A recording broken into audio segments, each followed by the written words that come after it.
security breaches, and I was like bringing out. All right, so the last time I was trying to talk about security breaches, and there were fundamental things I wanted to talk about that makes it possible for security breach to occur. First of all, I made mention of vulnerability, and then secondly, exploit. They are key for any security breach to occur.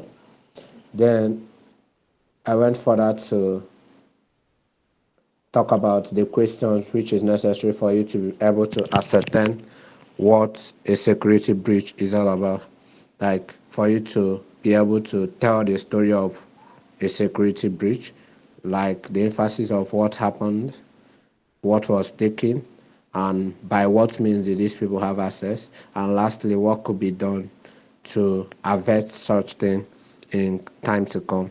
So those are the key things when we talk about security breach, trying to carry out an investigation pertaining to a security breach or trying to report about a security breach. Those key questions are necessary. Then, secondly, I now concluded with something on a little bit of research which is needed on security breach for you to carry out a research that requires you going online, getting the date of which are a security breach occurred in an organization, the organization that is concerned, what was taken, what kind of exploits was used. Then I think the security measure that can be in place to avoid it. Then lastly, the source. I guess those are the things that we fundamentally were talked about on the last class. I hope you all are with me on this so that we can move forward to this data privacy and security. Are you all with me? A thumbs up. Yes, sir. Yes, sir. All right, thank you very much for that. So today we'll be talking about you. We want to talk about you, yourself. We want to talk about you as a person, your privacy and your security. Because for every journey of cybersecurity that has to take place, we start talking about the individual before we start even talking about the organization itself. You have to learn how to protect yourself. You have to know more about yourself before you can start telling people more about what they can do based on your own experience or what you are doing for yourself. If you can't be able to protect yourself, certainly you can't be able to even protect an organization.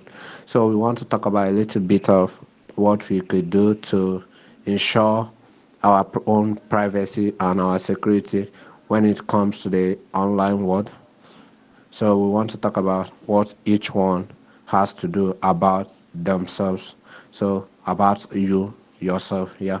So that's what is our topic today. So we'll dive deep. I think, Bola, you need to be moving the slide up. So online security and data privacy. Online security and data privacy. Bola, are you still with me on the call? I said you can be moving your slide up. Uh, Oh, sorry. I'm trying to so do that now. you can't hear me. I can hear you. I'm trying to work on that now. All right. Um, we want to talk about online security and data privacy. So most of the activities that we all do is being actually tracked. There is no activity that you perform online that doesn't have a trace back to you. So in the sense that everything that you are doing online is being monitored in one way or the other. Either it's being monitored for the good or it's being monitored for the bad. Being monitored for the good simply means that those things are utilized in order to improve your online activity. Then being monitored for the bad means those are utilized in order to cause harm to what you are currently doing online. So either to steal your credentials or to hamper the effect of whatever that you are doing online. Something really must happen with regards to those information. So if it's with your ISP that is collecting those information, they want to use it to be able to give accurate details of their product and their what services so that when you are utilizing it, you can be billed accordingly. Just imagine somebody charging you 1 GB just because you own their data. You would notice that that would be a kind of a threat, or let's say it's kind of some a behavior which we will start questioning for. So in such a case, your ISP have to monitor your usage of data and then bill you accordingly. So despite it's for the good reason, there are also people who monitor this on the online space so as they could be able to pick out one information or the other. I'm still here to see your screen.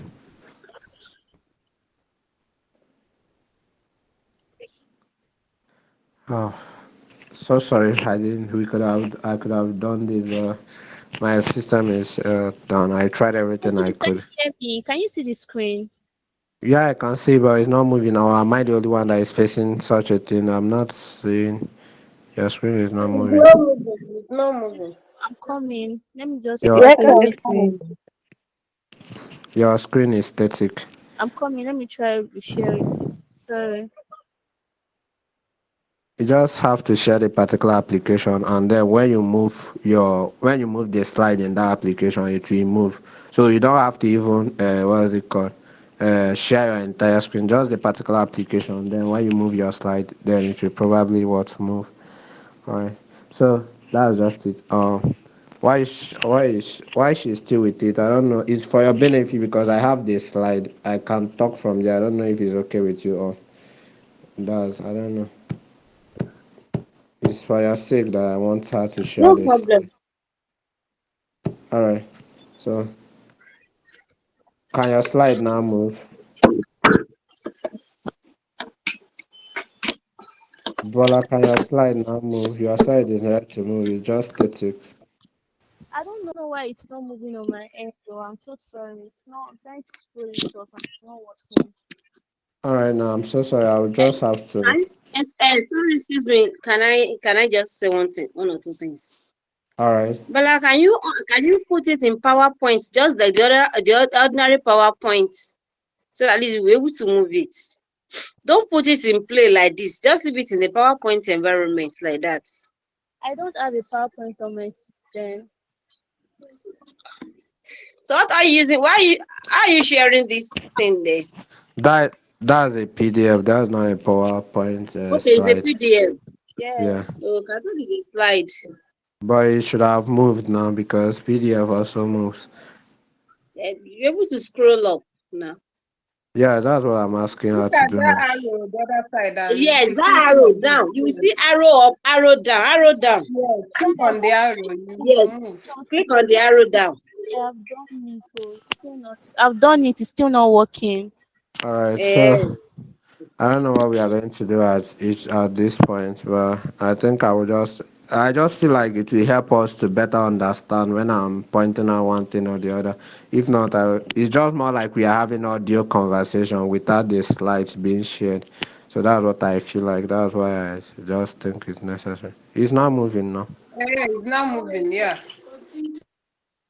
All right. So I already gave an overview. Thank you all So for your insight. now, You right? Yes, it's moving now. Yes. Yeah, so you have to, whenever I said move, please kindly move it to the next slide.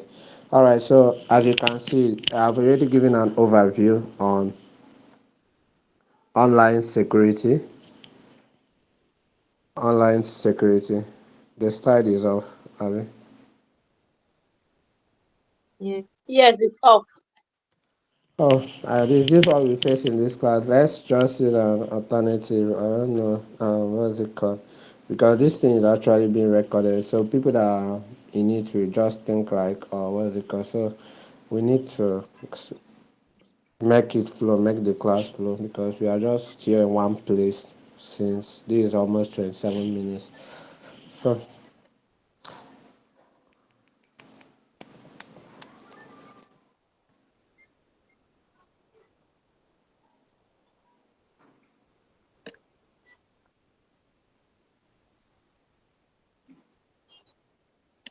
all right, so let's move on. I don't know how we are going to probably manage that. Let's kindly move on. I Either I think she share. has she has left the call. Maybe it's her network. I don't think she's in All right, and if I'm to share, But maybe you and can continue teaching after. You now send us the PDF on the group. Then we'll go um, through it. It's a slide that makes it more well interactive, but it's okay. It's fine. Can you Um. share this? If you don't mind, can you share the slide so that I can check if I can present it from my laptop? Okay, you're on your laptop. You're on your laptop, right?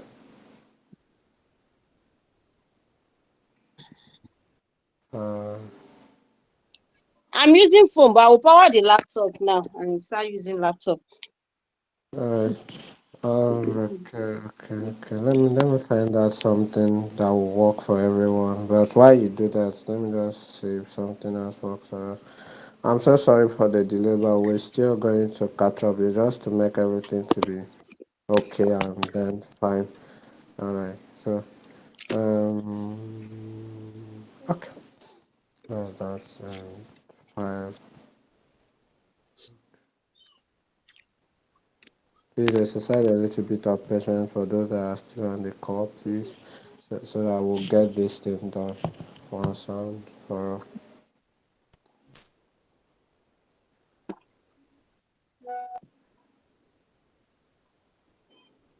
Okay. Yeah, the screen is back. Alright, okay. I'm so sorry, you like I'm very sorry for the transmission. Alright, so just go up now. We are still in the uh, introduction. So as I said, I was trying to bring us to give us the foundation of what it means when we talk about your online security or data privacy. So it's necessary for you. If you can't protect your personal information, you can't protect yourself. Shouldn't even talk about you protecting our what organization. And when we talk about protecting yourself, we are talking about your network. We are talking about what? We are talking about your systems. We are not also talking about the data that is stored in what those systems. So those are the key things that we are saying about protecting your what self, so that your data will not fall into the what wrong hands. Can you move the slide to the next one? So your data will not fall into the what wrong hands, and that is the basis of our discussion this evening. So as we go on, just try to go back and know what have you been doing wrong, what are you not doing right, and possibly how what will you do to make those things right. So it's very important for us to start with ourselves. Can you move the slide up? Can you move the slide down? Sorry, down. So we start ascertaining what each one of us are doing. So yeah, there are common practices for your devices, common practices for securing your devices. First of all, before I tell you to turn on your firewall, I want to first of all talk about what is firewalls. Firewalls are kind of rules that works in either that works in a network or a system. That is to say that firewall can exist as a hardware or also can be installed on your system as a software. So your firewall, what it does is they have predefined rules. That means we have rules that guides what is obtainable and what is not obtainable when it comes to firewall. Many of you here have been in somewhere or things with regards to your home, being under your parents, being under authorities, and those authorities will often tell you that we don't want this. Nobody should come back or nobody should leave the house and come back anything that is less than 6 p.m., right?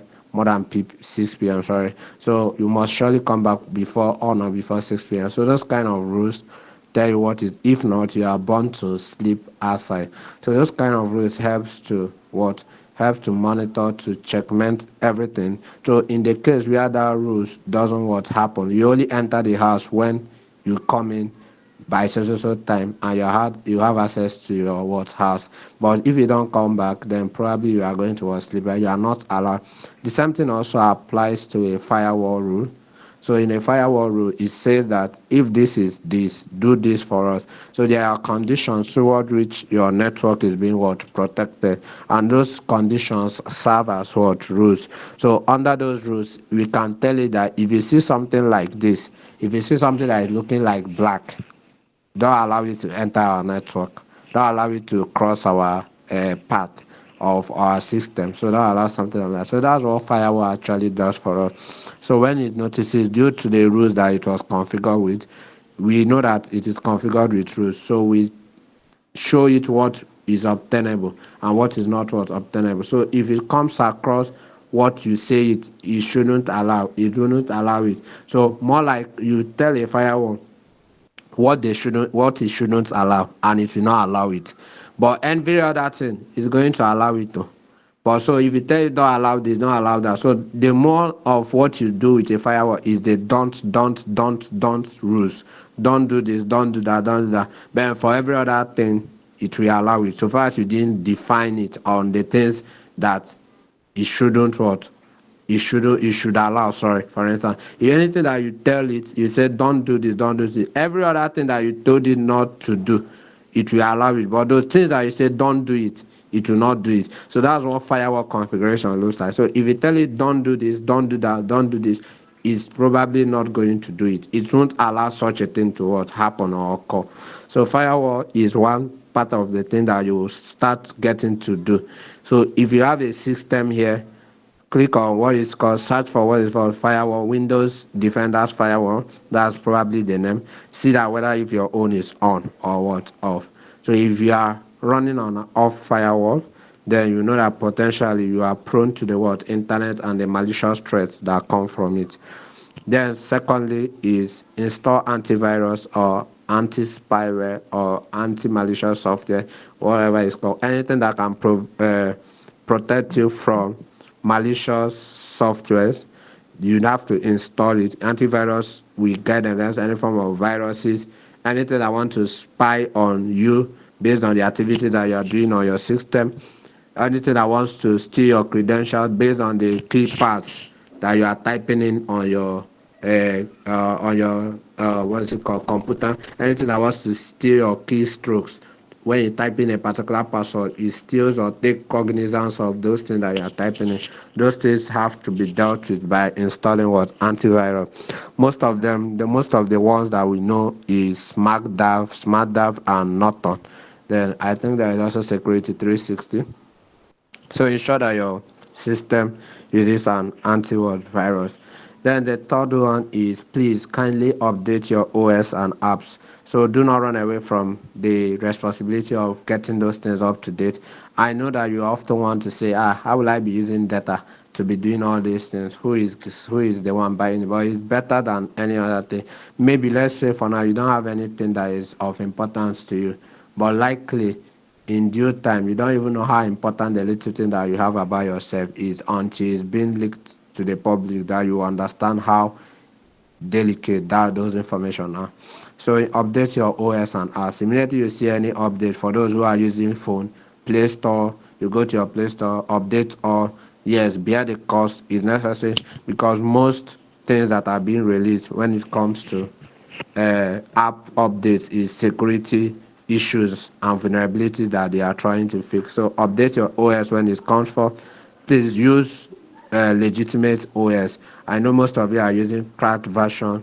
I know what is it, but this is just for your own thing. Nobody will allow you to work in the organization in due time, maybe let's say, but know what it is, even if you are not, well, let's even if you are not applying it, you have to just apply it because it's necessary for your own personal self. So most of you that are using cracked OS, they will tell you not to update, because if you update those OS, they state will start writing for you. You need to your Windows is not subscribed, or you are not using a licensed product. So if you see those kind of, that means you are using kind of a cracked OS. So please kindly update your OS, and then that's a good practice. And every application that is installed in your mobile device or in the device that you are using, whether laptop or any other thing. Then one more other thing is set password lock. Password is essential, not because you are hiding anything from any person, not because you want to you are one kind of security person or a detective. No, you are putting a password because of some certain information that you don't want the public to be leaked out. One person can ruin your life just by sharing some kind of information they got from your world system or from your device. So why you set password is not because of there is any issue. If you are having any issue with regards to password, what is it called? You feel like, what if something happens to me? There is what we call emergency contact. So somebody can be able to put on a call even if your phone is what lost. So if that's the case, use that emergency what contact. Somebody can be able to send your location to somebody else if you have any case of emergency, than trying to play the safe game of not what is it called, locking your work phone. Because if eventually that phone or that device gets stolen, you are almost open or prone. You have given the attacker a good way or a good reason to enter and take everything that they want from that one phone. So most time they will resort to flashing it, and that takes off your data is better than you not actually setting a password lock for your devices. These are the common practices when we come to securing your what devices. The common what practices where you secure your devices.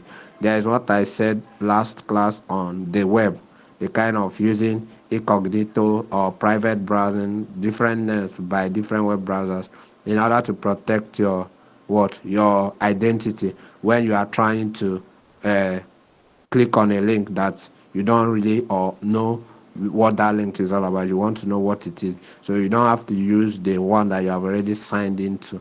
Just use your incognito or your private browsing to do that kind of thing. So that one is, I was talking about the security of the web security. But these are common practices when it comes to securing the device you are currently what using. I hope you all are with me. If so, you can move the slide. If are you all with me?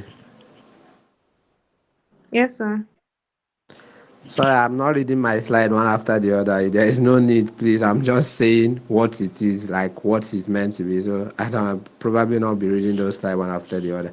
I just need those points. That's just it, so that we'll flow along. So what is it called? Common practices of securing network. So the first one I talked about was securing what devices.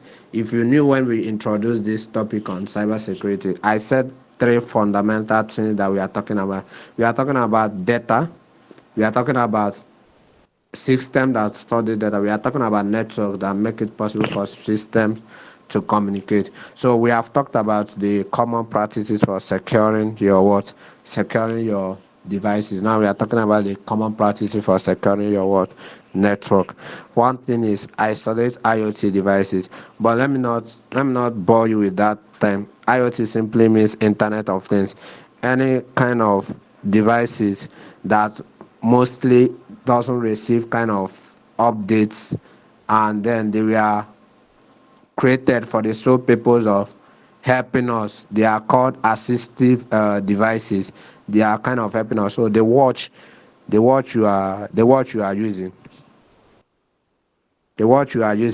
that tells you about your the number of jogs that you have taken, your heartbeat, those things. When we talk about the assistive or devices that can connect to the internet and be able to what collect data and use that data to what pre-inform us on information, those are what we call internet of what things, that devices, IoT or devices. So you can see them when we talk about your watches that tell you your heartbeat, your temperature. We can see that when we talk about what is it called again? When we talk about those phones that those watches that show you your what messages, we can talk about them when we talk about what is it called? There are so many of them. RFID, the things that are placed in animals, so that whenever they go or wherever they go, they can be tracked to know where the animal is. RFID does most of the tags that are put on these animals where they go. You know, like why would somebody just leave their hand to be wandering about?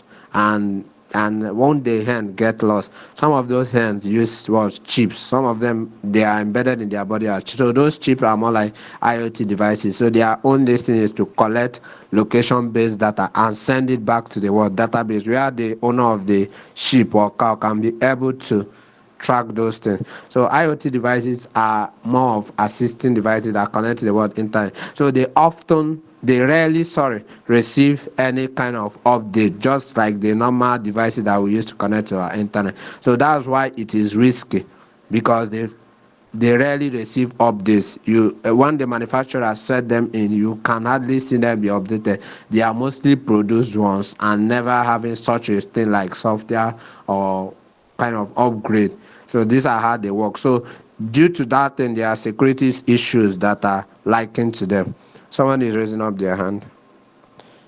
Can you speak? Yes, sir. Yes, Who is raising her? smart television. Definitely.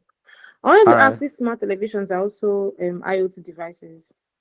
All right, so anything that has to be with smart devices, they are all under IoT. Smart depend. Okay, what's your smart TV doing? Does your smart TV it receive messages, receive data? Are you getting what I'm saying? It receives something, it communicates that data, is able to communicate on the internet. TVs are now communicate on the internet. Yeah, those TVs now are communicate. Anything that has to do with smart is more like things that are getting to the internet.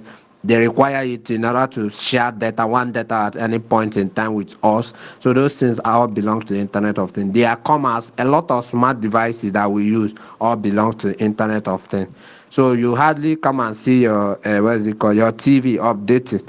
Have you seen your TV updating, installing new updates? I don't know. You rarely see those kind of things because they were just merely made for the purpose of communicating what data, assisting us with a particular what information or decision making that we want to do, or giving us pre-information about something. So those watches, those smart TVs, those smart glasses, anything smart, all those smart refrigerators, smart, all those smart devices all belong to this Internet of Things. They just have to connect to the internet to share information. Does that answer your question, Stephanie? I don't know if that's the right pronunciation of your name. Sorry.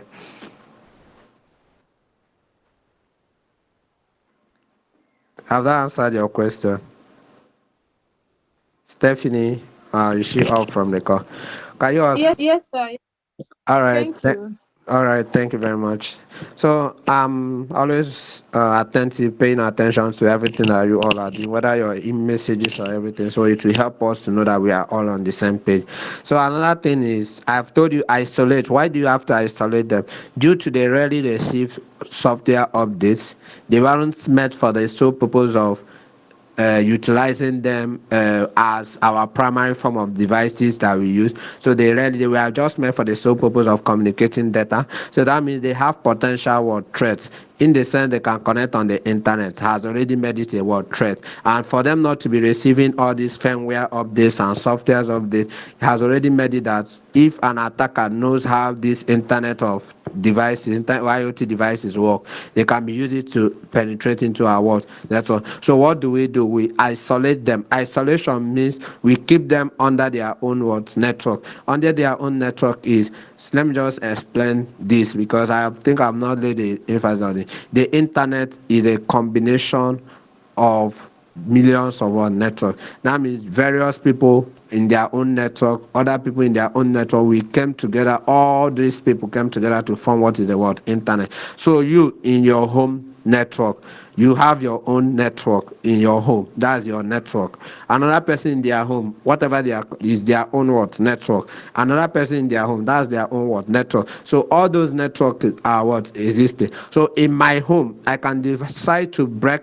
at my network, that's divide them, in the sense that some other device can connect to some other words network, and some other device can connect to other words network. I think we will understand this better when we start what is it called, when we start networking. You understand this thing because networking is still part of what you'll be doing as a cybersecurity was special. So isolation means keeping them under their own words network so that you will not be affected based on what happens to them or when an attacker have access to them, so they can't have access to their own network where we belong.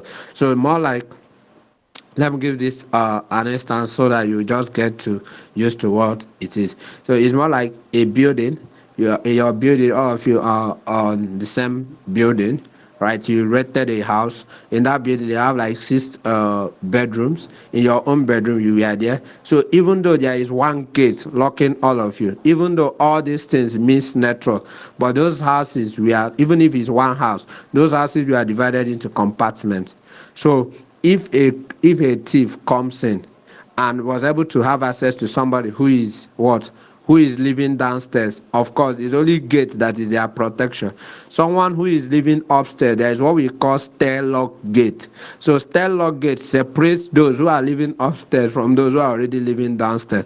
Those who are living downstairs are just prone to what attacks, because once the gate or somebody utilizes or make their way inside the compound, they are only what prone to what it. But for somebody to be able to have access to the up, they have to get through the gates, and they also have to get through the what, through the locked doors. That's the staircase locked door before they can have access to somebody that is what, upstairs. That's just to tell you how these things work. So isolation simply means keeping them where they are reserved. So even though that an attacker have access to them, it won't have anything to do with our main primary what, network. That's what isolation of IoT what devices what means. Then change your default network settings. So change default network settings. Let me just explain this. Many of you share your Wi-Fi with people, and some of you share your Wi-Fi, and your Wi-Fi still have their name, like the name of your phone. So somebody will say, "Can you share me your Wi-Fi?" Right? Can you share me hotspot? Yes, you share the hotspot. Wi-Fi. Hotspot simply means a geographical location of wireless network coverage. That's what hotspot means. Then wireless, what is it called? Wi-Fi simply means the network itself connecting to the region that is the network is available, accessible. So somebody will tell you, share me your what? Share me your hotspots. Then you share the hotspots, and they will now ask you, what's your name? You now start looking. Are you not seeing my phone name? That's actually wrong. The first thing that you are meant to do is to change your wife, what is it called, your hotspot's name to any other name that won't be able to dictate that it is this phone that you are using, because every phone that is produced, every device that is produced also have associated vulnerabilities that is likened to it. So if you are somebody says share me this, and if the person is potentially an attacker and maybe comes around your vicinity and he sees your phone name, and then possibly you say, oh, this phone, you now start searching online, what are the vulnerabilities that are likened to this kind of phone? If the person have not updated their operating system, are there kind of thing that we can get access to through this, through that? So the first thing you do is to change your network name. That is what is called network default setting. Simply means your network name. Those of you that are not using password, put in your password, and then oftentimes you will see security. This one is automatically done for you. You will choose WPA2. That's what the security is all about. They will tell you put WPA2. That's the security for encryption for data that is passed through wireless what network. So when I say change network setting, those original things your network came with, please kindly change it, because all those things, information, default things about your phone is online. The attackers know. Even the password that was used when they created the phone as your Wi-Fi password, that password is known by, it's not only you that knows it, it's even online. There is documentaries on it online. So the first thing you do is to change your desktop default setting. The name of your network, the password that is used is okay, at least to start for now. That's a good way, a common way of securing your network. Then for most of you that connect to anything that you see that has to do with hotspot, share me hotspot, share you hotspot. You go to any cafe, you connect to any hotspot, you open your back app, you are doing some transaction with the free Wi-Fi. You know everything free is good. Just know that a potential attacker can open a network for you in a cyber cafe and share it openly. So you not even need password. You enter into it, and the time you are entering your bank password details, they are already getting intercepting it. I'm just saying maybe we are a little bit of luck in this Nigeria that nobody is intentional about hacking, or like let me say hacking, common practices in hacking. Because all I just need to do, if I'm a person that is what, there is how I even there is to go to all these popular places that share free Wi-Fi. I will rename my own network to the network of that place, and anybody that connects to mine within the network, given the tools and tactics and techniques that you have, you can be able to what, intercept what that person is what doing, and monitor everything that that person is doing on that one. So far as you are connected to a public Wi-Fi, you don't know who owns that Wi-Fi, you are prone to what, attack. So what do you do in the case of that? Please use. So that's the only way you can connect to a Wi-Fi and then be able to be what, secure, because a VPN provides the capabilities of shielding you, masking your activities, and encrypting every data, that is masquerading every data that you are sharing your location, anything about it, the details you are sharing on why utilizing that public Wi-Fi. Even if an attacker that has or open that public Wi-Fi won't be able to have access to your network. That's what VPN does for you. Yeah.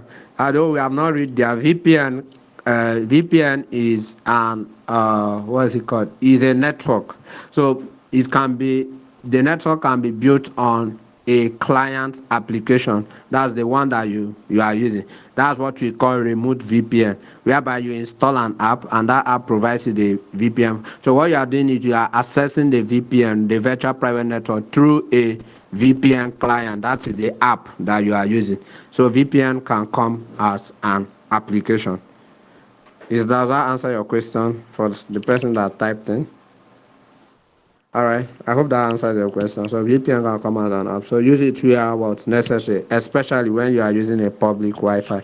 Who is raising up their hands? I am open to interruptions to clear any air.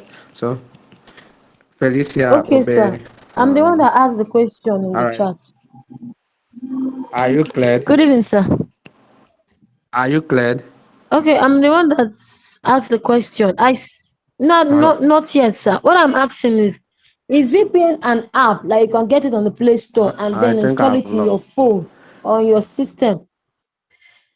Yes, sir. As in the VPN, is it an app that can be installed in the phone or system?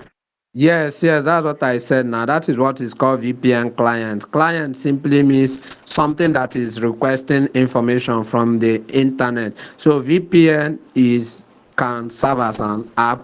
So that means you are using a client application. That's what it's called now to access the VPN. So when I say client, just know I'm talking about you. You are the person. Client means you. Then server means the VPN itself. So the server is the VPN network, and you as a client, you are using that to access the word VPN. So it can be installed on your system. Is that clear? Is that clear? They have NordVPN. I think most of you have started even using VPN. We have NordVPN as an application. We have so many of them. Just know that use a good one, because some of those everybody is just trying to bring up something. Just ensure that you make press. I think I know about NordVPN as one popular one out there. So who is raising up their hand? Please, you can speak. Okay, hello sir. Good evening. Yeah. Good evening, guys. Good How evening. can somebody get a VPN? Can somebody get more than one VPN? You can what? I Hello? said, can someone get Can you more come than again, one please? VPN? Can you hear me? Hello, can you come again? Yeah, I can hear you. Okay. I'm asking, can someone get more than one VPN? And how do you go about it? All right, so I've already told you that VPN simply means virtual private network. That's the full meaning. So it's a network you are connecting to in order to help to shield you from malicious threats on the internet. So if I'm the person that the company that is giving the VPN, right? So you can patronize me and also patronize another company that is giving another VPN. So it's all about your choice of whose offer are you taking. So like something like NordVPN, using NordVPN, you are using the virtual private network that is being set up by Nord company. So they are giving you access and you are paying them maybe some little token for you to use their VPN. What they will now do is to help you to shield your activity. They will not tell you which location do you want to be operating from. You not tell me I want to do. I'm in Nigeria. I want to be operating from US. So everything the attacker is seeing is just feeling like you are in US. Why you are not in US?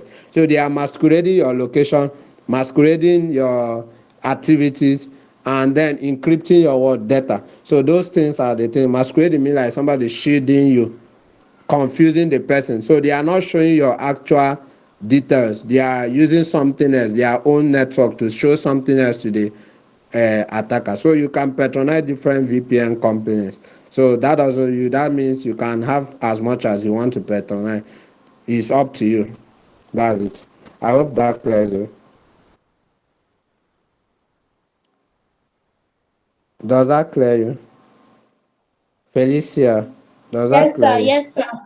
Yes, sir. All right, so you can bring down your hand so I will know who else. Okay, who else was talking? Who else? Rofiat, I think. Sorry if I mispronounced your name. Go ahead.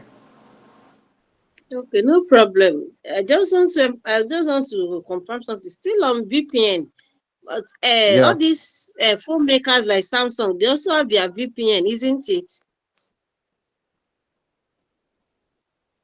As in phone producers like Samsung, Techno, they also have VPN, You said? which we can. I said phone producers like Samsung and the rest, they also have VPN, which we can connect to. That comes with phone. Okay, there is a VPN that calls it phone. Yes, yes. Like I'm very sure Samsung have VPN, but I Yeah, think yeah, it's paid. It's paid. It's yeah. premium plan. You have There to is pay for VPN it. that comes with phone. I'm assured of that. Oh, okay. Hello, I think your network is having. Am I only the person? Your network is really having a bit of issues. Can you hear me? Eh, I can hear you. I Can can you hear hear you. me? I can hear you now. Yeah, I can hear you now. So Oh, what were you saying? okay. I said like phone producer like Samsung comes with VPN, as in they have VPN built on their phone, but it's just that you still have to pay for it. It's not free. Okay, that's a good one. I think Samsung is on top of the game when it comes to phone. I think they are doing well. I think another phone like that is, what is it called? Redmi. Redmi is also, I don't know. Then Apple, for those who like that thing, I think these are the ones I see that are doing innovative things when it comes to. So if they come with that, that's fine. You can utilize it because it's okay. It's fine. You can utilize that. Is there any other person raising up their hands? Hello? Are we all clear? Dinaka, I thought you were raising up your hand. Hello? Hello, good evening, sir. Sound? Oh, Hello? Hello? Good evening, sir. I want to ask that VPN that we're discussing about. I don't know if Hello? Africa or Who? hello, can you hear me? Yeah, I Hello? can hear you. Go ahead. Yeah, go Okay, I ahead. I said, can hear you. okay, I'm asking that VPN that we are talking about. I don't know if Africa or Nigeria has, it's an app. I don't know if they able to develop a app like just in the name of Nigeria because you said something about most of the app. Maybe you tell them your location and all Hello? that. You said Can you what? hear me? Can you hear me? Your network is having a little bit of issue. I don't Hello? know if I'm. You said? Hello, I can hear you now. Okay, can you hear me now? Okay, I said Can you that type in the VPN that we are talking about. message? I think your If network is having a little bit of.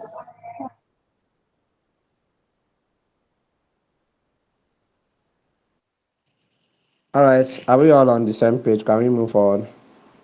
Do I know yes. that if you say entertain question after the end of the class, then you might forget or you might not really comprehend. All right. So if you are all on the same page, can I see a thumbs up so that we go ahead? All right. Thank you very much. So um, what I just wanted to say is on that VPN, we are done with that. So there is this other thing I said on as you already know that when I was it in last class, yes, or be the first class. I said that you know that Bluetooth is a network. Bluetooth is a network. Sorry, Bluetooth is a network. So there is no need of you leaving your Bluetooth on because it's a network. Any person can use it. They use Bluetooth to transfer files. So far as it can be able to share resources, it's a network. So disable your Bluetooth when it's not in use. Disable your Bluetooth when it is not in use. Somebody can connect to it. Somebody can send a malicious file to your Bluetooth, and without you even at times accepting it, you go through. So far they have defaulted the purpose of your Bluetooth, knowing it's on already, so it can invariably be on, accept any form of connection, and then somebody can really have access to your device. So when your Bluetooth is not in use, please kindly do what? kindly turn it off because it is a network. I hope we are all on the same page. If so, can we move forward? That is on common practices for securing reward network. So start applying this little one. I think the first one, you can do something about the second one. You can do something about the third one. You can still do something about the fourth one. Maybe isolate IoT devices until you get started on uh, setting up networks. From then, you can now be able to do something about that. But for these remaining three, these are common practices you can for yourself. Are we on the same page? If so, can you help us move the slide so that we'll progress further? Is she still there?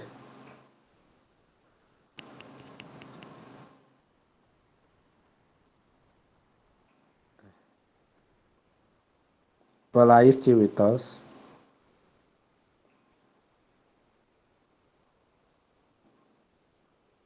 All right. And then that comes to the common practices for your data. That is the main important thing everyone is seeking out for. What are the common practices for your data? First one is encryption. You now all be asked what is encryption. Encryption simply means the ability to turn your data into something else that is not the original data. So I am. So though you wrote I am can be simply turned to something else in the system and stored as that thing. That doesn't default the thing of saying that that means I am. It's more like you rewriting something else to mean rewriting one thing to mean something else. That's what encryption does for you. So as even if an attacker gets that data, they cannot make meaning out of what it. They cannot make meaning out of it. Let me just tell us a little bit. I don't know if I could be able to tell this story well. Right? I don't know if I can be able to tell it. In the ancient times, during the thing of time of war, I think that should be the medieval period. I don't know if I'm good with history when it comes to that. Right? Can you give me just a minute, please?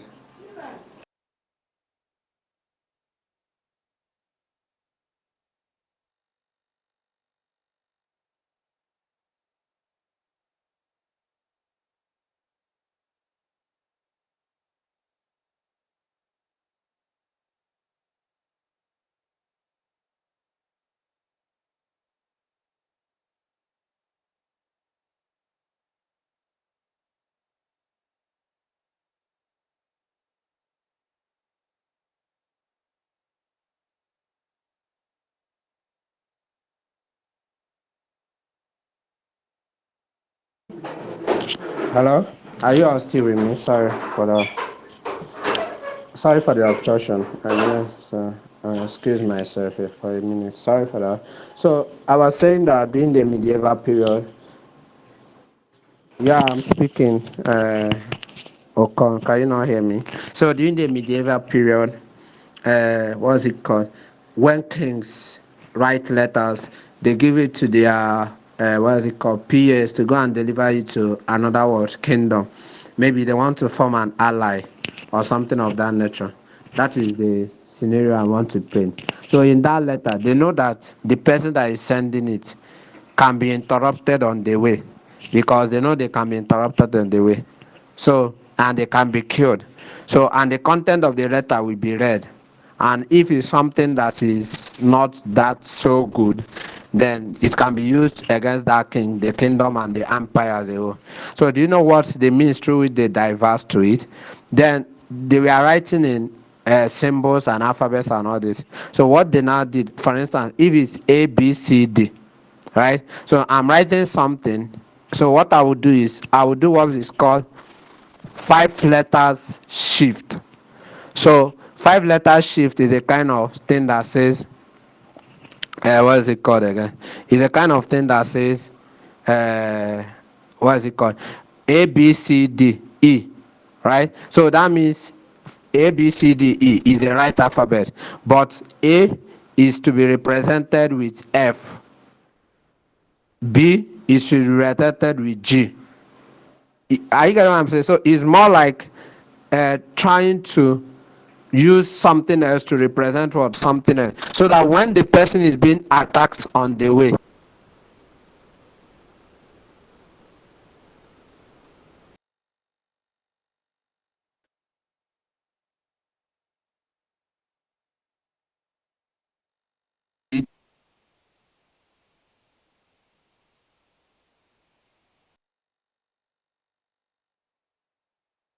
and the person that it is writing to, that the actual message. So the way I'm writing the message is different. I'm not writing it in the normal English. I have transcribed what each word will mean for me to another thing, so that when the person that gets the message will get it, they will open it and then read the message and retranscript it back to something else. I'm just trying to bring your mind to something you can use to know what encryption looks like. So encryption is a kind of modifying the what changing the patterns, the rules, or making a message unreadable for a what an attacker. So I'm just telling you the system that can be adopted to make encryption what happen.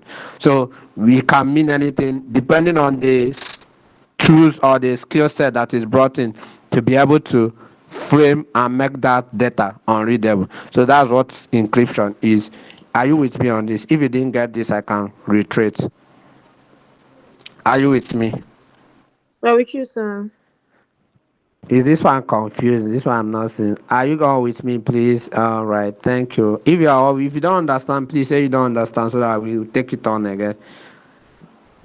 This All right. one's okay. So all right, thank you very much. So encryption simply is just making data unreadable. So it's only between the two systems that are sending that data we know what this thing means. But we in disguise, it's more like disguising the data to mean something else. So when that person gets it, it looks like, what's these people writing? This is nonsense. Just imagine your password. You wrote a password. Your password is 1234567 8. But when it's being stored in a system, it won't be stored at 12734, because once that system something happens to it, an attacker already knows what that password is. So it will be stored as something else because it is encrypted. It's making it unreadable. When an attacker sees it, he will not be like, why is this person password like this? And he will try it and it will not open, because what he has is the encrypted word version. He has to know the key. He has to know the strategy towards which the encryption was done before he can unencrypt the word data. So I know that most of you will not be doing this encryption thing for the moment. All right, Stephanie, I am seeing your hands. You can say Yes, I something. want. Yes, is there a device Yeah. for like to encrypt your data? Use a device, You said? just use reasoning. Like, do you use a device to encrypt your data, or is just you creating Okay. something out of the blue? And All right. There are encryption algorithms already existing. All right. They use what is it called? What is it called again? They use algorithms to do that. As I already made mention of the ones that these people were using in war. So they were using more of Caesar cipher test on Caesar's something. Caesar. We probably heard about Caesar. There is a ancient Egypt have a lot of things to do with encryption. I guess so. Yes, they have a lot of things to do with encryption. So what encryption is algorithms. The pattern, they use patterns to do those things. They have somebody have already created out those patterns, right? It has already been invoked. So what somebody does is more like you use that algorithms and it do that thing. It does the thing for you. So it does the thing for you. That's what it does. So the person that even created it, or even the attacker, doesn't even know the actual algorithm that you used. That's where the issue comes in. So if I'm to encrypt something, I can use one algorithm and the attacker doesn't know the algorithm. So he might be searching with algorithm, and there are so many algorithms, there are so many rules, there are so many patterns towards encryption. So what I'm saying is that a device can be used to do the what encryption. That doesn't mean it's the device that is doing the encryption. It's the algorithm that is the encryption. It's the algorithm that makes the thing worth it, because the algorithm was loaded into that device or system, and with that help it was able to what do the what encryption. So that doesn't mean, that's to say a device doesn't exist on its own. It is functioning because there is an operating system. So that algorithm is more like the thing that makes encryption what it is. So it's more like the encryption, not about the word device. There is no special device that you will buy. It's an algorithm that does what those things. Praise. I don't know if that's clear, Stephanie. yes, it is. Thank you, sir. Praise. I was seeing your hands up. Okay, sir. Good evening, sir. Good evening. Okay, what I wanted to ask is if there are tools for encryption Like maybe I have a data, maybe a paper where I've written something, then I want to encrypt it. Are there tools that I can use to encrypt the data? Yes, yes, there are tools for encryption. I call them algorithms, whether you call them tools or there are so many of them. If you go online now and browse encryption tools, you will see even most of them online that you can easily enter your name and it will help you to encrypt your name. If you enter any password, it will help you to encrypt. So there are so many of them online. There are so many of them. They have encryption tools online and they use these algorithms to what function. So there are so many of them. You can do it. If you want your password, you want to be saving your password in another thing, but let you put it in an encrypted form. You want to be storing the encryption form of it. It's still okay. That's how your data is being stored. Any person that is storing your data, your password, is storing it in an encrypted form. So, because if an attacker mistakenly have access to the organization data, that's all for you. If your password is in plain text, nobody stores password in plain text. So that's why it's necessary to what? Encrypt. Does that answer your question, Prince? Yes, yes, it does. Thank you, Or you sir. want when we get to the practical side of it, I think what is it called? When we start getting our hands on this, is just more of laying a foundation. You now see how all these things work. Like we will bring in, we tell you type a password, we put it in there. You will see what it will bring it back to. So I will now show you this is how your password will be stored for a system that is using this algorithm. All right, so with that, we talk about backup, local or cloud. Local or cloud, you have a backup. That means something that, what is it called? That gives you another version of your data. That means you don't have your data just in one place stored. Because if something happens to that particular data, that's all you have with you. So you have a duplicate of your data, and that's what we call backup, just in case of something happening in due time. So that's what I'm trying to say is that you should have a backup, whether it's a local one, whether you have a flash drive or you have a what is it called SSD or any form of storage device. That's what we call a local backup.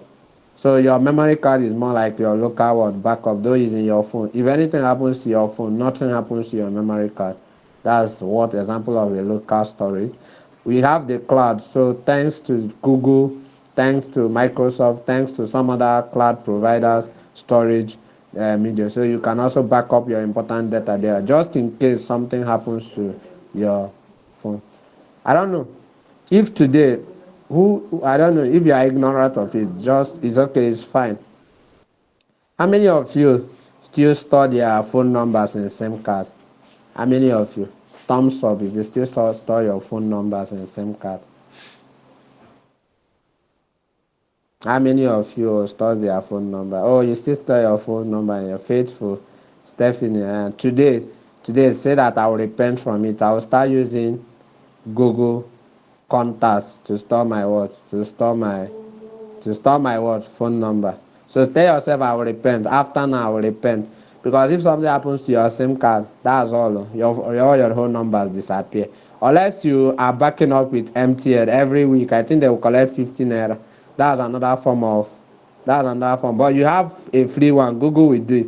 So I've been using my line for that's since 2010 till now. I've never lost any number. I don't know how I was able to do that. All my numbers go to my Google Drive. I think as of that young age, I didn't know what it was, but all of them was going to my Google Drive. Somebody is raising up their hands. Who is that?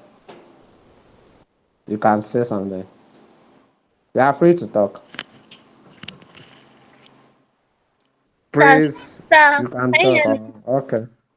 So sorry. Yes. This question I want to ask is a bit different from what you have been teaching, but you talked about Google and Microsoft Word being like cloud storage and all of that. So I wanted to ask, Yes. because I heard about cloud computing and development. So I wanted to ask if I heard that in cloud computing that what they do is they secure applications in the cloud. So, when you talk Yeah. about those securing of applications, are there applications like Microsoft and Google? Are those cloud applications that cloud computing people secure? Okay, yes.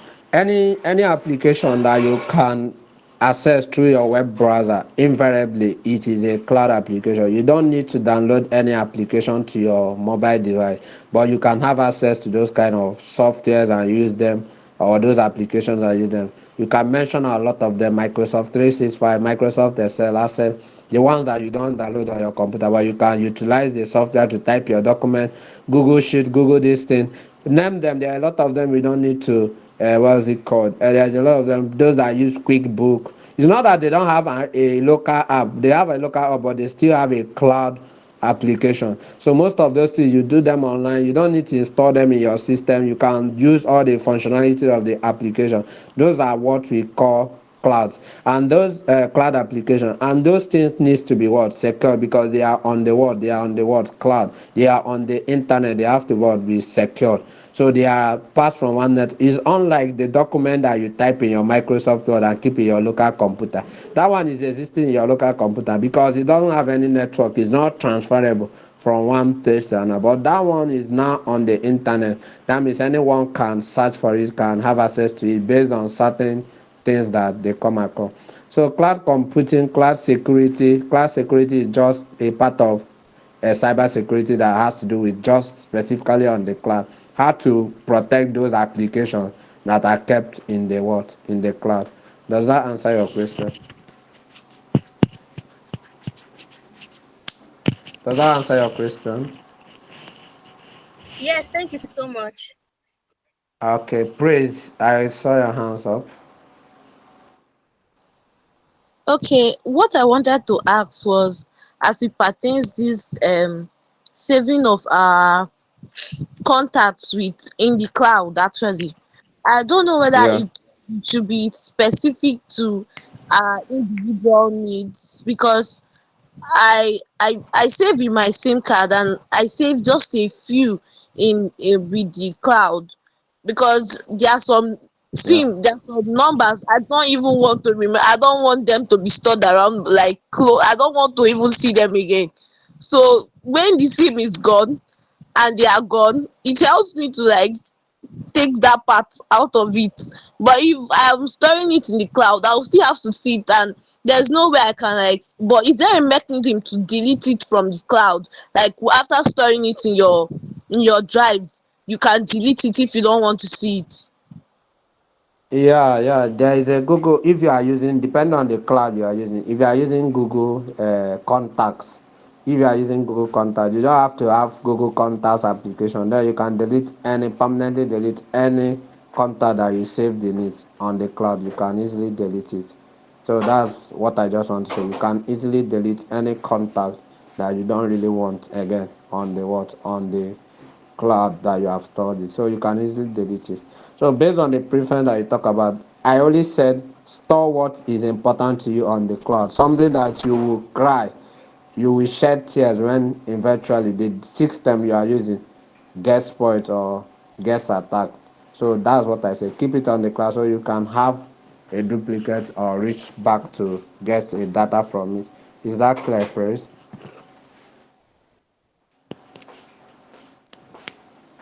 Is that clear, Praise?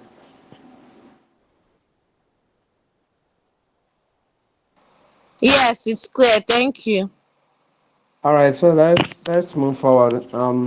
This is, I don't know. This is our first time adapting this kind of system of learning and asking questions. We are confused. The other time, I think I would did the whole presentation before we had entertain questions. But whichever one is up to you guys to suggest what works best for you. If this one works best, we still utilize it. If the other one works best, we still utilize it. Whichever one is still okay. So let's move forward. Then the third one is destroy storage device. Please, if any storage device spoils in your hand, please, every storage device has an ounce of data in it. There is a little bit of data on every manufactured device. So people just sign the attendance and they are leaving. Well, I don't know if the attendance is the most important thing or the class, but whichever case, they have their best reasons at mind. So, Chisom, you're raising up your hand. Is that a mistake? Hello? So, what I'm saying in essence is that please, if you have any device that you are no longer using, kindly don't throw it away to the trash can. there is a way for you to be able to remove or destroy that kind of device, because in it has your personal data, even though it has spoiled. For most of you that had spoiled phone, you throw it into the West bin. They no longer do such thing, because there are people who go to dumpster, that place where you dump waste bin. They search out for all those kind of things to be able to utilize those information they can get on those device. Any device that's spoiled doesn't mean that it doesn't have an ability for data to be retrieved from it. So be so careful on that. So it looks like the person that is sharing our slide have left.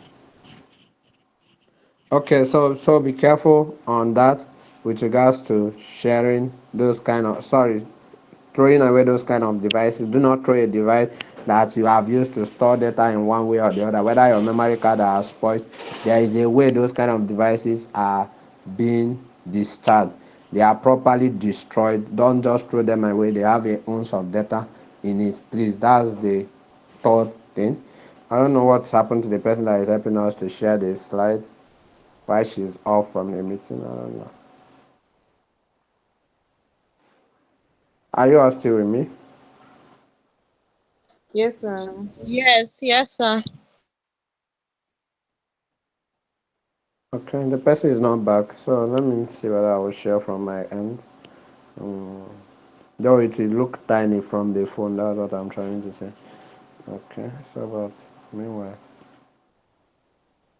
or is somebody else having their system on that can help us share? But okay, so then I guess with regards to securing,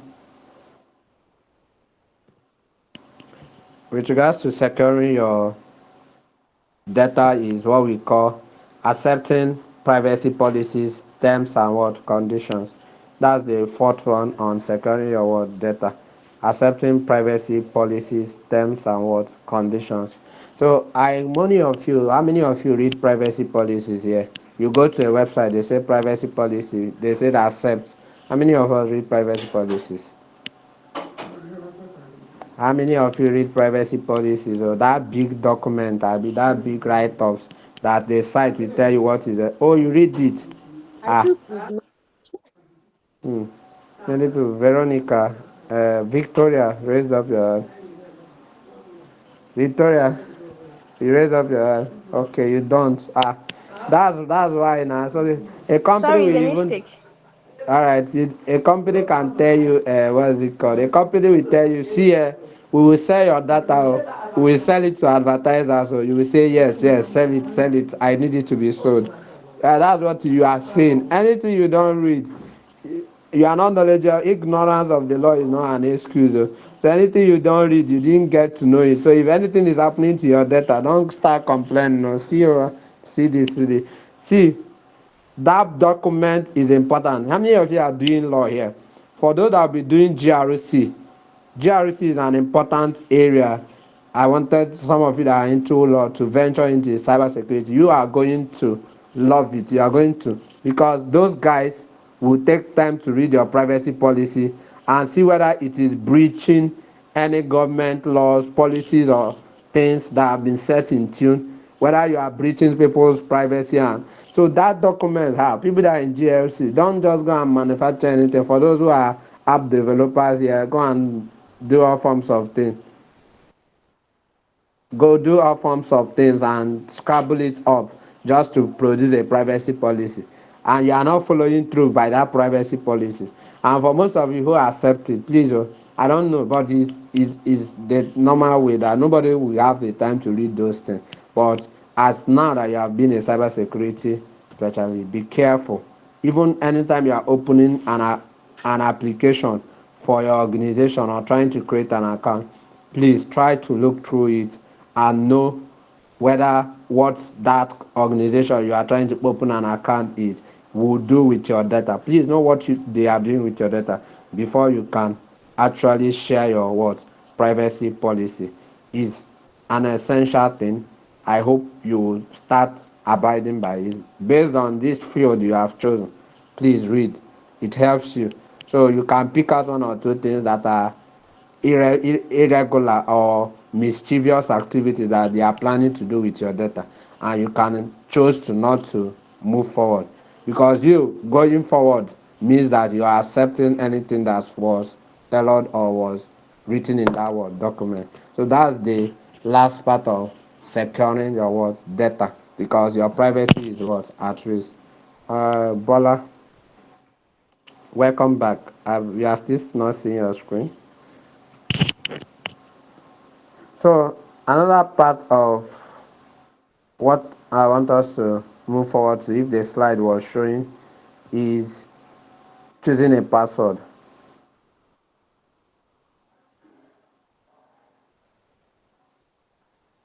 Choosing your password. So this is an important aspect of our discussion, because every day of our life we choose password for one thing to the another. We utilize one password for most things. Many of you just use one password for everything you are doing online. It's risky.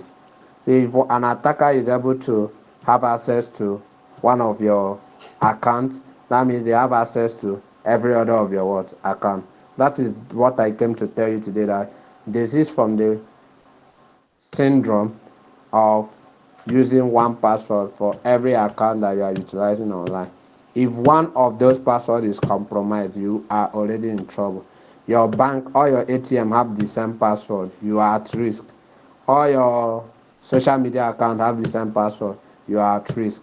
All your everything has one password, you are at risk, because an attacker knows people are generally lazy.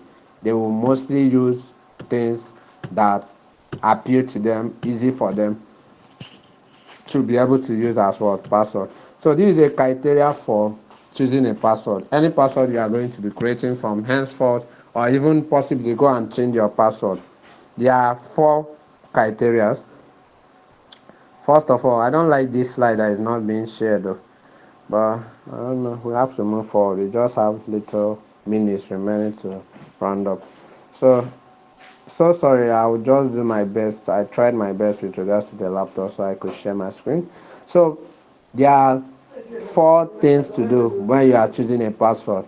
Make sure you properly check the boxes. Check the boxes. Make sure that every password you are choosing falls or has these 3 or 4 criteria. One thing is to avoid dictionary words. Avoid common dictionary words like Apple, like your name, like anything that has to do with you. Avoid it, because an attacker knows a little bit about you. So do not come and use you are using Victoria 123. An attacker already knows that potentially you can use something of that nature. Somebody like praise, you will now use P, praise, and now you will now put it ZE instead of SE. Attackers know those secrets. So I understand you want to make it easier for yourself. You want to remember about an attacker. So don't use those kind of, they are called common dictionary words. It only takes a person that is knowledgeable. Even it doesn't even take an attacker to know that these are possible combination of passwords that you can do.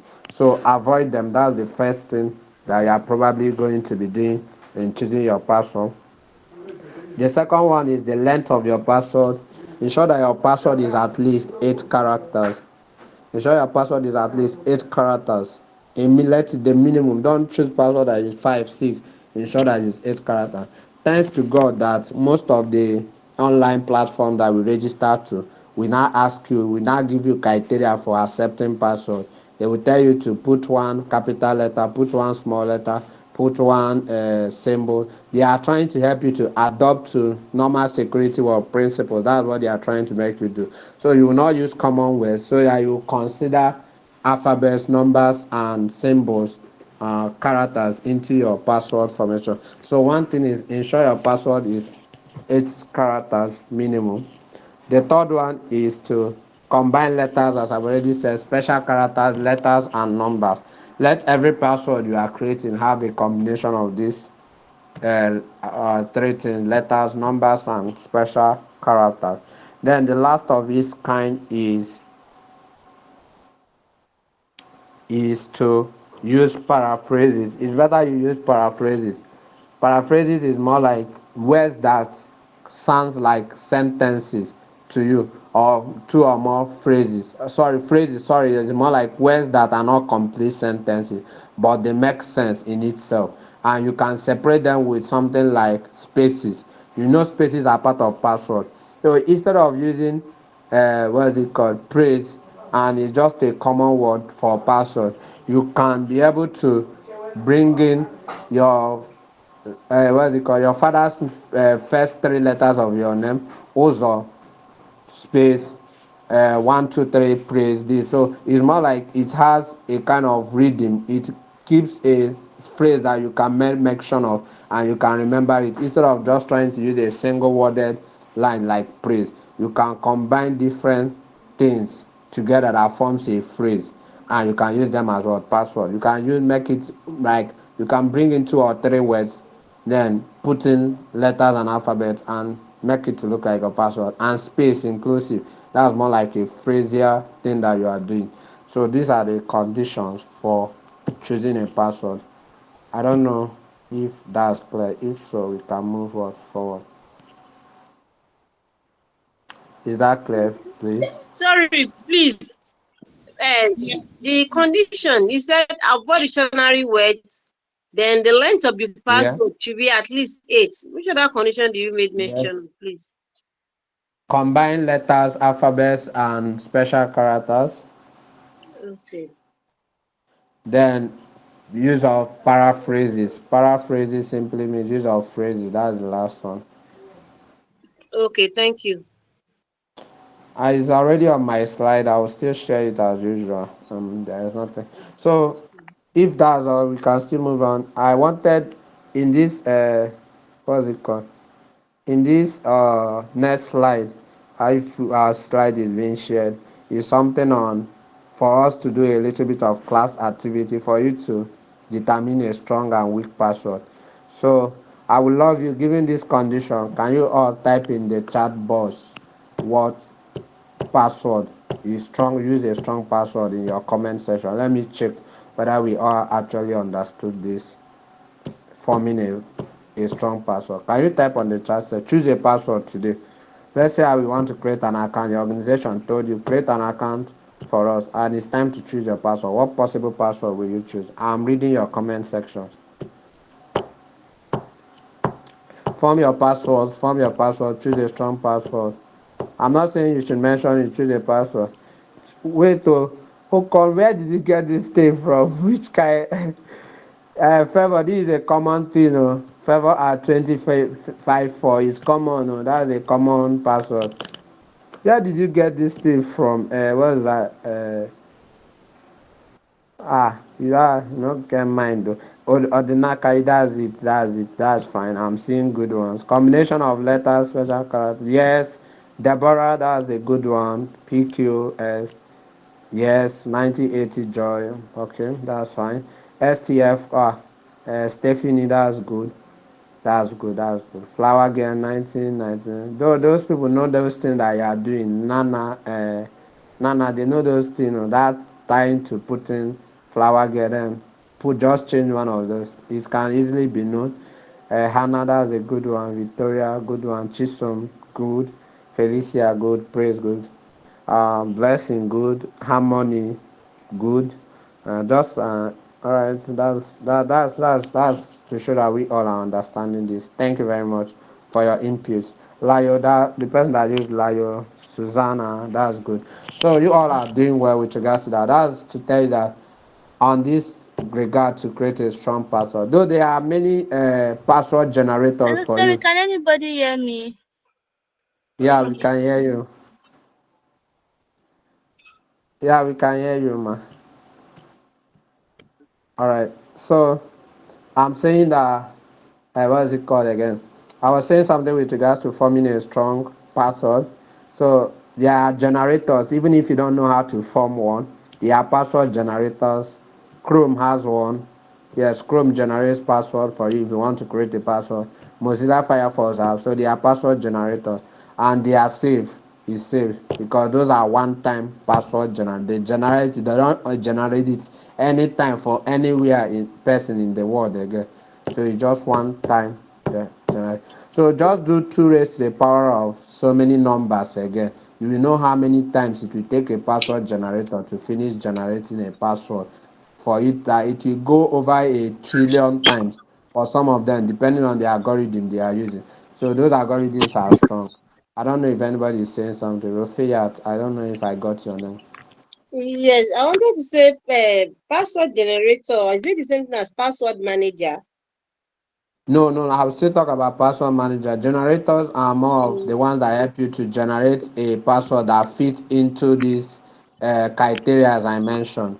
So the ones that help you to okay. generate it, if you don't know how to do it, you are finding it difficult. You just need. So meanwhile, password managers are the ones that helps you to keep store of this password. So if somebody generates a password that you can't cram, so there is no need cramming it, there is no need writing it down on paper. It is a bad habit to write down a password on paper. You will use password managers to impute those passwords. You store them in password manager. So anytime you want to log in, sometimes, most times, those password managers will remind you of that word, password, and you can what? Use it. Is that clear, Mm, Rufia? okay. Yes, thank you. All right, so I don't like that our slide is not on, but we should manage, please. But is it please, whenever I notice that whenever I use password, Google will brought it that do you want to save the password as in save it with them? Is it safe to save password online? All right, so let me explain that. Google brought out a functionality that's a password manager, a web. It's called a web password manager. We have a local password manager that resides in your system. I get it. So the web password Yes. manager, it was gives you the ability that you don't have to be entering those passwords, copy and paste. So once you have Mm, entered that particular application, let's say Coursera, or you are doing something yes. else with one app, it will automatically, once you put that username, it will automatically fill in Username. that password. Right? Yes, it will Yes. automatically fill in that password. So that is a web password manager Google brought out, and it is in their what is it called, web browser. The only thing, likely thing, that's why I told you all to. There is also a security with regards to securing your web browsers. Okay. Their security is pathetic. So if you are using that kind of thing, it's good. It helps you to relieve you of stress of trying to cram or trying to write down your password somewhere, or even trying to be copying and pasting. So they also uh, firewalls for web browsers, so that even if an attacker wants to steal your cookies, you know those things are maintained more of like cookies and all those things. Yes. Even what they want to see your cookies, those things Google have actually done what? Done an encryption. So for them to brought in web manager, that means there is an encryption. Encryption simply means in as much as they are showing you that thing as your password, eh? You are not Yes. seeing them. It's not being seen. It's just between them Yes. and that Yes. application. So that is what I'm trying to say. So they also put in protocols in check when they brought in web managers. So as well as you are using that, let me tell you the secret. The secret to security is not about what each thing is doing. It's all about having what we call in-depth security. So if an attacker is able to breach one thing, he can't breach the other. If he is able to breach the other, he can't breach the. So that's what in-depth security does for us. Before they get to the primary data that we are storing, they have already been caught, or we have already gotten cognizant that somebody is trying to access our data. So that is what in-depth security does. So in the sense that Google is using encryption for you in your web manager, also install web browsers firewalls. So also do more things that you are meant to what do to still what secure yourself in depth. In depth means layers and layers of what security. I hope that Mm. explains it. Yeah, I think I understand you. But one thing is that my fear is always that what if another person have access to that system or that phone and just Is it enter not that what? that app? You know, Google will just pop up the password for that person, not knowing that Yeah. he's not the actual owner that is there. All So what right. can be Okay. done to avoid that? Rafiat, you are in our class where we talked about securing devices, I mean securing systems. So what did you say that we should do? So you have to answer that one since you are in the class on securing devices or systems. What are the ways you can secure your device from unauthorized users? How are you going to? Hmm? Rafiat, you don't want to say something again? I say, how do you Ah, protect sorry, yourself? I don't know I'm muted. I'm talking. I didn't know I'm muted. I said Okay. turn on firewall, install antivirus, update app, and then set password lock. So if you set password lock, who you have access to your device apart from you? Oh, okay. All right. There is also another way. You know that if you are using a Windows computer, I don't know whether it have started with phones. If you use a Windows computer, you can Yes, easily set what we call guest user login. Eh? yes, yes. Guest user login makes it possible that someone else that you want to give access to your system, you provide them with what? You provide them with what? Login what? Guest login. So when they log in, they will not see any of your document because they didn't log in with your what? With your personal account login. So guest login shields you from such a what? Such a what case. So I can easily give somebody my system. Eh? And I know that they cannot access my main account. They will only be able to use my guest account. And that kind of thing will Okay, not be happening under my what? Guest account. I'm just bringing in more strategies for you. okay, okay. All right. Thank you So, very much. no problem. Susan, you have a question?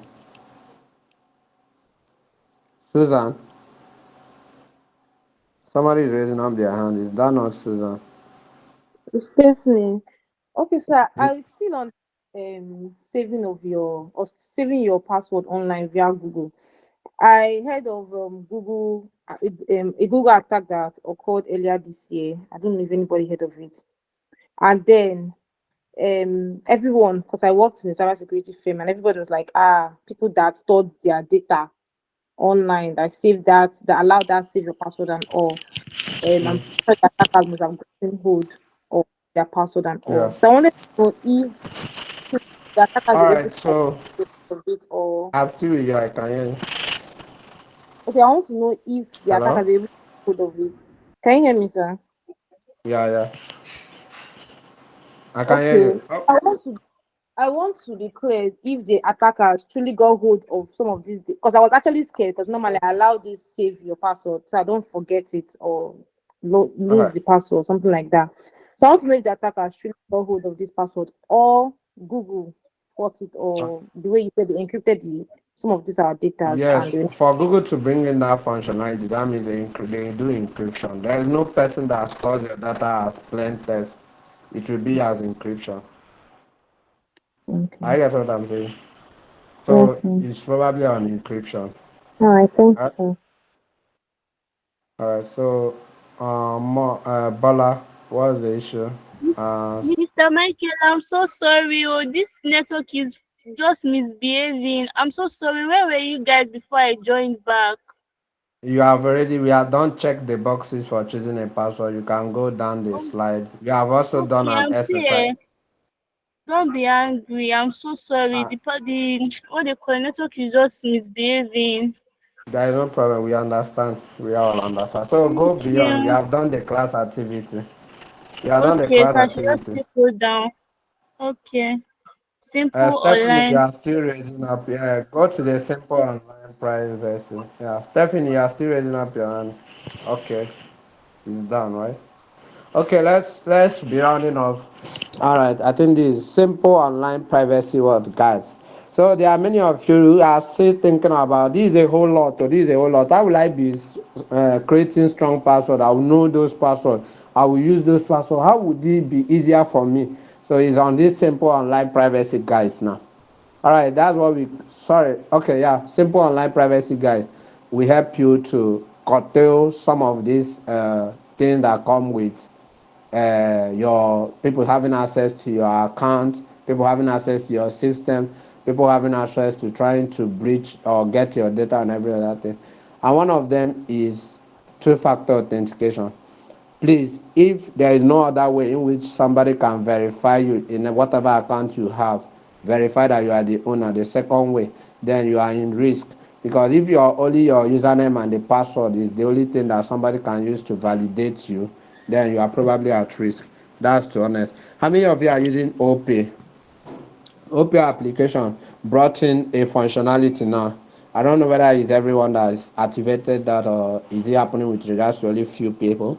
So if you want to send any money to people now, maybe an unusual amount or something of that nature, it will prompt you to do a face verification. How many of you have noticed that? A thumbs up, you have noticed it. I don't know. All right. Yeah. So if you have noticed something like that, it will make you to do a face verification. Let them know that it is you are the one. So that's another way of trying to bring in authentication, ensuring that you are the one carrying out this transaction. You are the one trying to log in. So I can see most of you that you receive code. You want to pay online, you receive code in your as SMS before you enter it. Those things are two-factor. So far as anything that you do that prompts you for another thing, that either you have it, you know it, or you are that thing. That's the three way of two-factor authentication. But even beyond two-factor authentication, we have multi-factor authentication. Thereby you need several to pass through several security steps in order to have access to your credentials or to your details or to your data. Those are the ones I'm talking about now. So this two-factor authentication can come as something you have. Something you have is a physical object, maybe your SIM card, your phone number. Something you have is a physical object, your phone number. So when you receive SMS, that's what you have. It's because you are receiving it because you have your phone, you have your SIM card. So those things belong to what you have. So your credit card is also what you have. So it's more like using you to match up or to know. How many of you have seen this thing that bankers wear on their neck? That thing that changes number. If you are so observant, you know that that thing changes number at most time. It's called security knob. How many of you have noticed it? Bankers wear it. It enables them to log into their system to enter 4 digit code. That's what exactly I'm talking about. So without that thing, if that thing gets lost, they are in trouble. That's a trouble. It's a token, yes. That's a token. That's what you call it, Abby. Yes.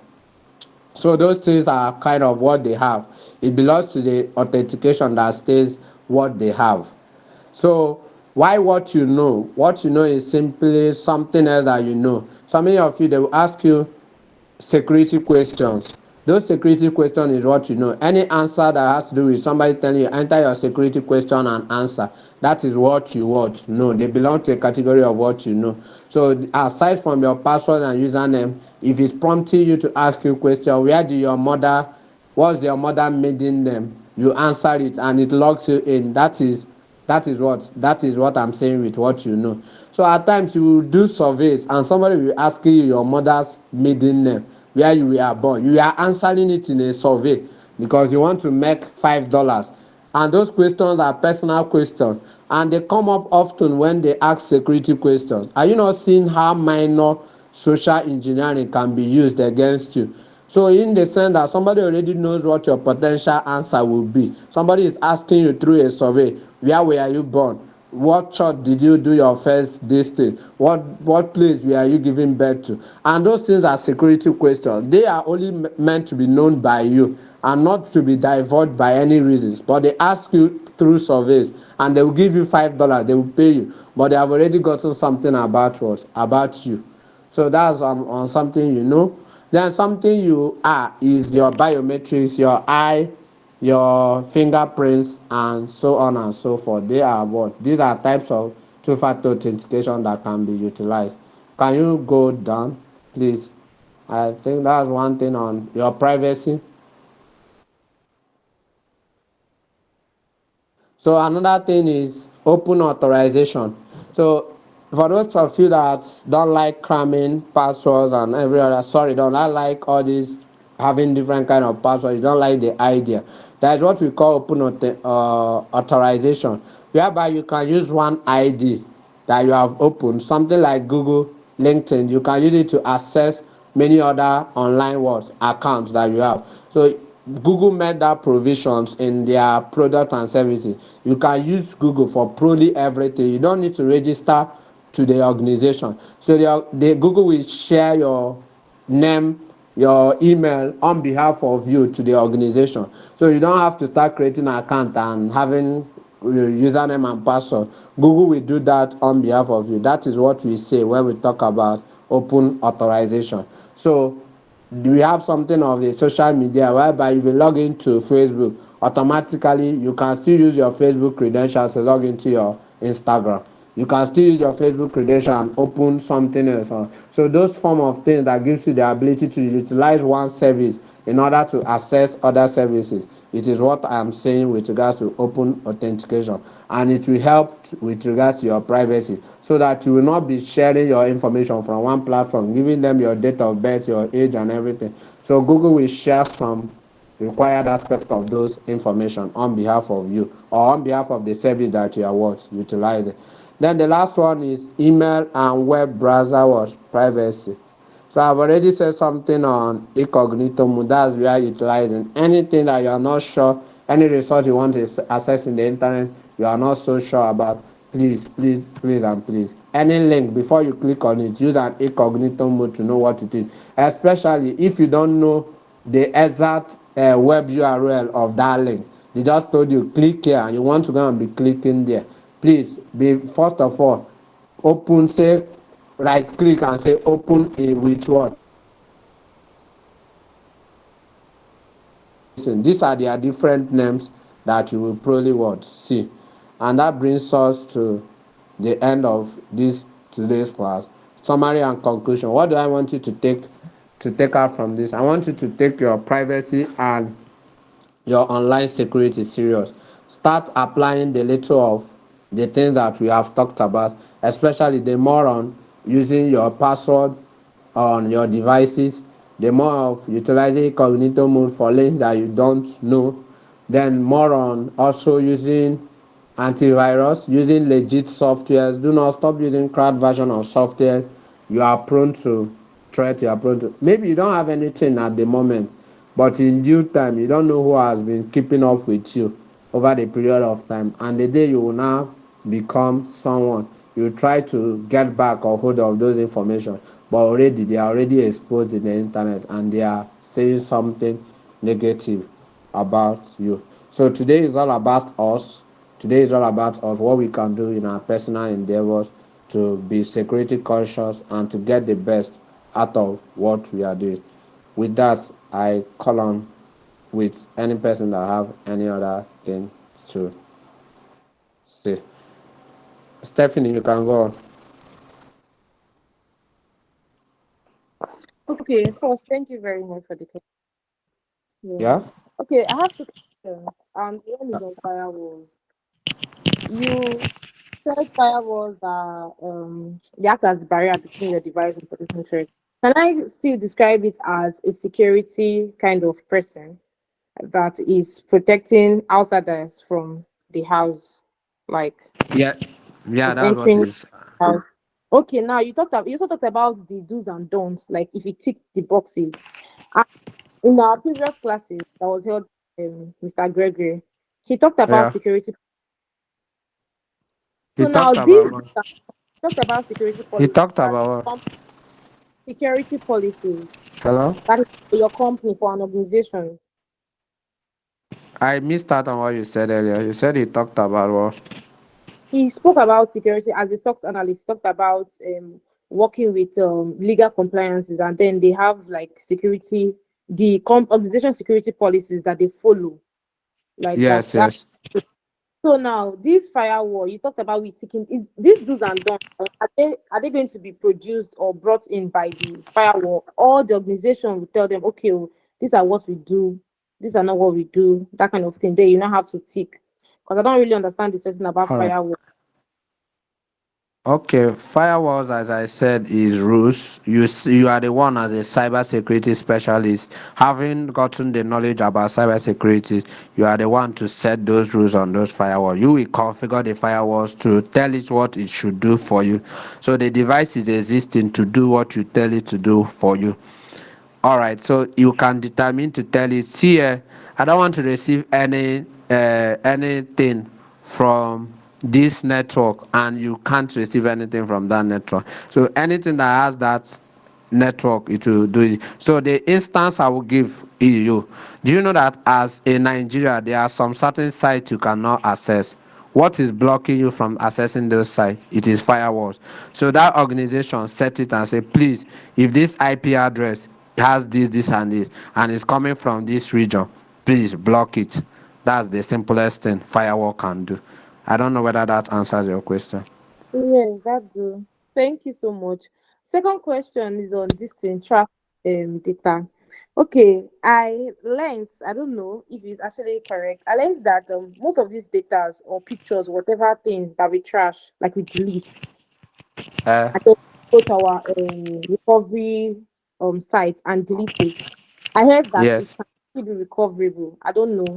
Someone said that you cannot completely delete the data from the cloud, except there's another data that will replace that kind of thing. So I want to ask, I want to confirm, is this true? Okay. First of all, what you deleted was for yourself. That's what you deleted online. You are not the owner of the infrastructure. Right? Is a person that have the infrastructure, they have their own policies. Some of them will hold data up to 180 days before they delete it. I get him. Just in case if the person that have access to that data changes their mind. So whenever you delete something, so especially when it's on the cloud, you temporarily what deleted it. The policies of the organization that you are using their cloud infrastructure determines if that thing has been deleted. And secondly, due to their policies, there is a way. That's what I'm not talking about, privacy laws and policies. There are companies that share data with third party company. So if Google, you have something and you already share it with third party person, Google is sharing it in order to serve you with their product and services. That third person also have access to that data. They store it in their word system. So even though Google might have deleted it, but due to sheer partnership, they still have what such data. Are you getting how this thing works? So the internet is a broad of networks. So everybody is sharing in their resources that you might not even know who actually have your resources at each point in what time. Why do you actually share something on LinkedIn, but that picture, when you browse it on Google, you'll be seeing that picture on Google Images? How? How was it? You only shared your picture with what? LinkedIn. But now when you browse on Google Images, you are seeing those pictures. That is an instance of what I'm saying. I don't know whether that clears you. Yeah, that's very clear. Thank you, sir. All right. So the people raising up their hands, you can talk. Okay, sir. Good evening, sir. Can you hear me?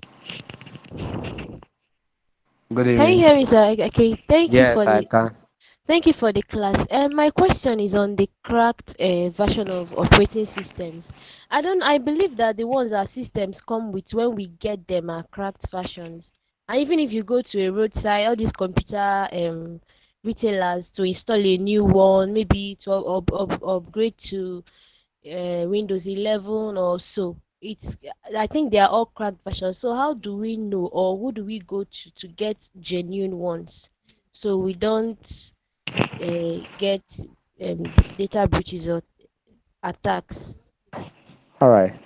To be honest, though, why they do that is because if they call for you the amount to, what is it called, to install a Windows, buy a license key.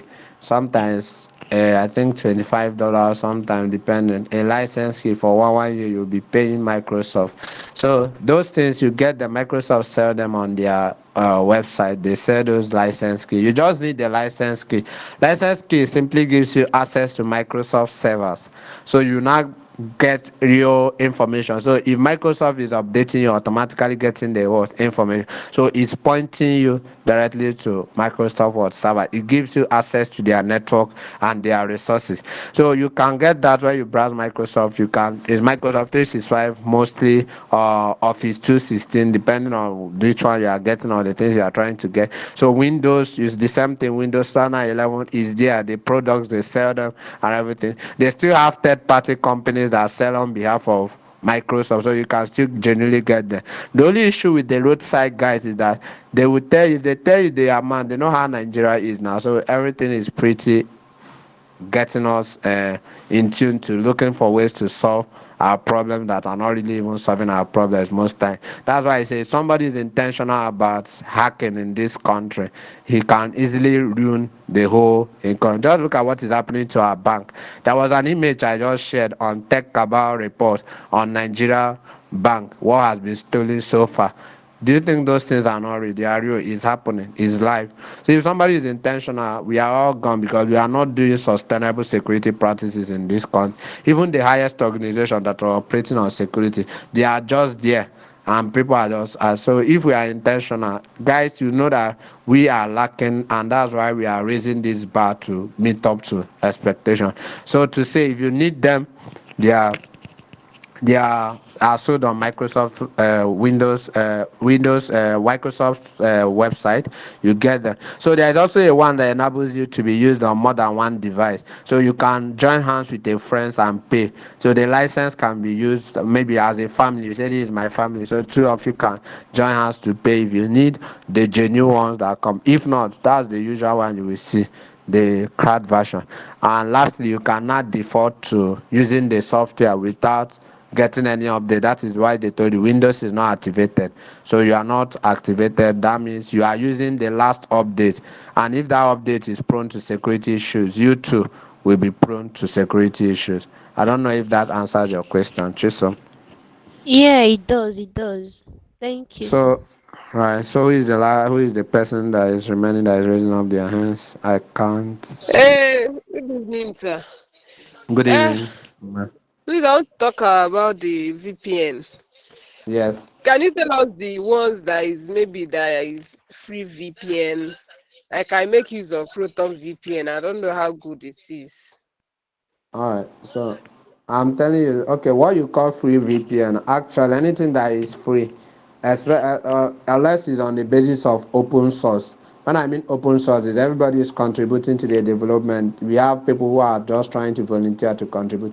Every other thing you call free, mostly are not free. They are something they are doing that you are not knowing. So either they are taking something from you in exchange to give you that thing. So most things that you see is free, just have some back thing. It's more like Trojan, though I'm not saying they are Trojan. It's more like Trojan. Trojan is telling you download this, but at the back, even though you are enjoying that game, cracked version of game, at the back that thing is doing some other thing, other activities, and sending to the person that needs it, the person that created the cracked version of the game. That is invariably what I'm trying to say here, is that free VPNs, do they exist? Yes. But are they totally free? I doubt if anything of that such. Somebody to give you a virtual private network for free. So there is also something they are getting that they are not still telling you about.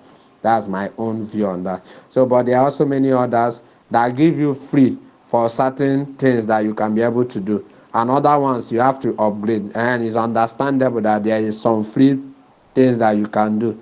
Like one of them is what is it called? I used to use that one on my web browser, right? Because there are some places you cannot access due to information research.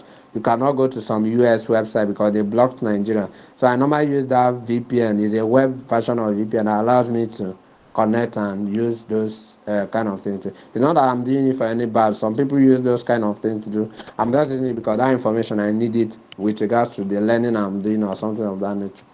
So there is this one that will enable you to connect, but it just gives you only three locations. I think US, one other country, another country. So I understand. I need to upgrade to use more features pertaining to it. So that one is understandable. But if you want a VPN, look out for ones that you know that have free and premium versions. They are well understood. Node is the one that there are also many of them. Node is one I know that is popular and have been used over the period of time. So you can still do your research. You do research, see reviews from other people, and you can be able to make your choice. I don't know if that answers your question. Yes, yes. Although I asked about Proton VPN, I don't know. Proton. I'm not used to those. I've not been used to that one, but I can still help you to check on it and see how people have rated it and what is Proton VPN. I've written it down. I can give a feedback on this on on the discussion group on Telegram and see about it. I've not used it before. Okay, sir. Thank you. All right. So is there another person raising up their hand? Yes, sir. Please, just one last question. As Okay. you explained the VPN, you're talking Yeah. about you have you downloaded a VPN where you can like gain access to a particular region.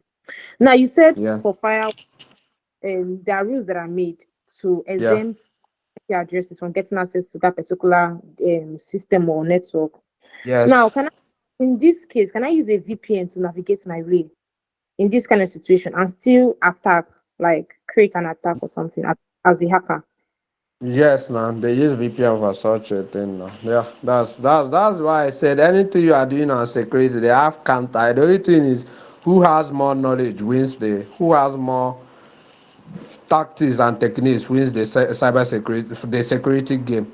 So it's who has more tactics wins the security game. Are you getting it? So Yeah. you can use VPN to bypass a firewall. So there is also a firewall rule that sets against VPN. It can detect VPN. And so there are many firewalls are different kinds. We have stateful firewall, you have stateless. We still get to that. We also have next generation firewall. That's the advanced version of firewall. So there is also a firewall. So it all depends on the organization that is more enlightened and has more knowledge. So you can still use a VPN to bypass some firewall configurations based on location or something like that. Does that clear you? Yes, sir. Thank you. Sir. Faithful. Okay, and no, Sha, I just wanted to ask if this VPN, if anyone, if any of those VPN app has any developer in Nigeria or in Africa. VPN is a network. So yeah, it's being developed by a group of people that do so many things, uses security protocols and a lot of things. So there have to be. Maybe there is no one person that does the whole network thing of a thing. Maybe it's an organization or somebody that works in an organization. Of course, there are people who work in not VPN. There are people who work in organization that gives access to what VPN. There are people working in Google. So invariably, if there is a Nigeria working in Google, another big company, there's also a Nigeria that works in such an area. It only takes a LinkedIn search to know who works in that area. I get what I'm saying. So you know who works in Yeah. a VPN company. I think we have exhausted everything. Does that answer your question, first of all? Yes, yes, yes. But there's, I don't. We were talking about hotspot and you can get breach from that hotspot. Though I don't really get that hotspot. The everything you said about it. So I So don't I know, said Sha. Okay. Okay, I said you should just change your default hotspot name because if you're somebody knows that you are using this name, your phone has this name as the hotspot name.